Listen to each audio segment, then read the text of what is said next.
Fail করেছি। কাজল, এই কাজল, কাজল, SSC তে গোল্ডেন এ প্লাস পেয়ে এইচএসসি তে ফেল করিস কিভাবে? আমি কিভাবে বলবো আমি কেন ফেল করছি?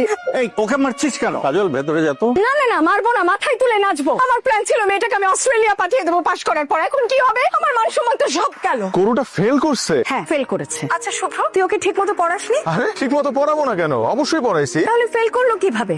আমি ইচ্ছে করে ফেল করেছি দুইটা কারণে। প্রথম কারণ, আমি অস্ট্রেলিয়া যেতে চাই না। দ্বিতীয় কারণটা একটু গোপন, শুধু তোমাকেই বলবো, কারণ তোমাকে আমি খুব পছন্দ করি। হিমু ভাইয়া, এটা এখন বলবো না, পরে কোনো একদিন বলবো। হ্যাঁ, আচ্ছা কোথায় গরুটা? কোথায়? আমার মান সম্মান সব ধ্বংস করে দিল গরুটা। শুভ্র এসেছে। অসহ্য ভাইয়া, কখন আসলে তুমি? নির্লজ্জ বেহায়া গরু ফেল করে আবার হাসতেছে। এই যা ওখানে গিয়ে দাঁড়া দেখি। গন্ধ, কাঁচা গোবরের গন্ধ। তুমি সব সময় আমাকে বচাও, এটা কিন্তু একদম ঠিক না। আমি ভাবছিলাম কি জানিস, আমি ভাবছিলাম তোর মাথার গোবর পচে জৈব সার হবে, সেই জৈব সার থেকে একটা সুন্দর এ প্লাস বৃক্ষ হবে, কিন্তু না, মাথার গোবর মাথায় রয়ে গেছে। ছি, তুমি কি আবারও আমাকে পচাইতেছো? পচানো তো এখন আমি শুরু করি নাই। পচানো কত প্রকার ও কি কি সেটা এখন তুই দেখবি। কান ধর। কি? তোর পানিশমেন্ট কি জানিস? তোর পানিশমেন্ট হচ্ছে তুই দুই কান দুই হাত দিয়ে ধরে রাখবি এবং এক পায়ে দাঁড়ায় থাকবি কাকের মতো। সেগুলো এই হাসবি না, সেগুলো দেখে আমরা মিষ্টি খাবো। এবং সেটা কিসের মিষ্টি জানিস? তোর ফেল করার মিষ্টি।